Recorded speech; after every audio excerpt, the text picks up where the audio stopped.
আপনি কি আমাদের তথ্য অনুসন্ধান করবেন? আপনি আমাদের তথ্য অনুসন্ধান করবেন? আপনি আমাদের তথ্য অবশ্যই। যে রিপোর্ট আসছে এই রিপোর্টে স্পষ্ট আমি উনি ক্রিমিনাল কিনা জানি না, তবে উনি যে অবৈধ দখলদার 300 কোটি টাকার সম্পত্তি। ভাই আজব ঘটনা রে ভাই। ব্যারিস্টার সুমনের মামলায় সালাম মুর্শিদি হেরে গিয়ে বড় কন্দল সৃষ্টি করে ফেলেছে। সালাম মুর্শিদির বাড়িতে সাংবাদিক গেলে তার আমলা চামলারা প্রতিরোধ গড়ে তোলে, তার বাড়ির কোনো চিত্র কোনো ভিডিও প্রকাশ করতে দিবে না। সেই সূত্র ধরেই সাংবাদিকদের উপরে চওড়া হয়। কিন্তু কেন? এই চওড়ার কারণ কোথায়?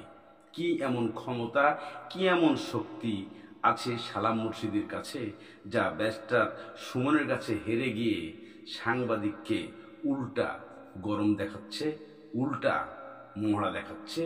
তা দেখতে আজকের এই ভিডিওটির শেষ পর্ব পর্যন্ত দেখতে হবে।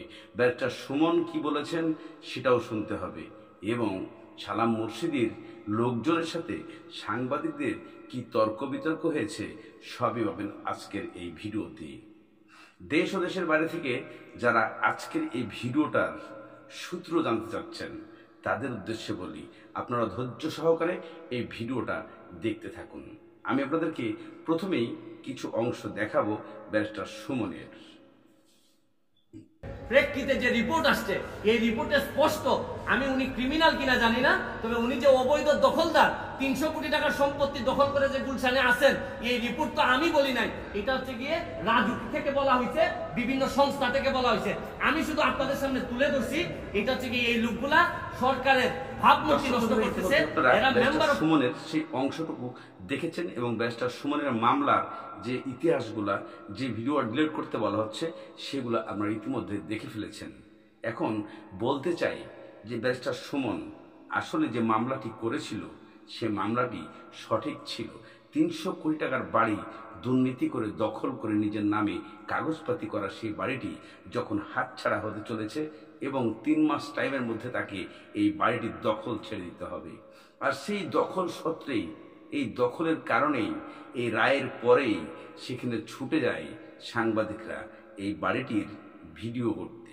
কিন্তু সেখানেই বিপত্তি দাঁড়িয়ে যায়, যা সালাম মুর্শিদির পোষা কিছু বর্তমানের যারা আমলা ছামলা আছে তারাই বাধা দিয়ে বসে।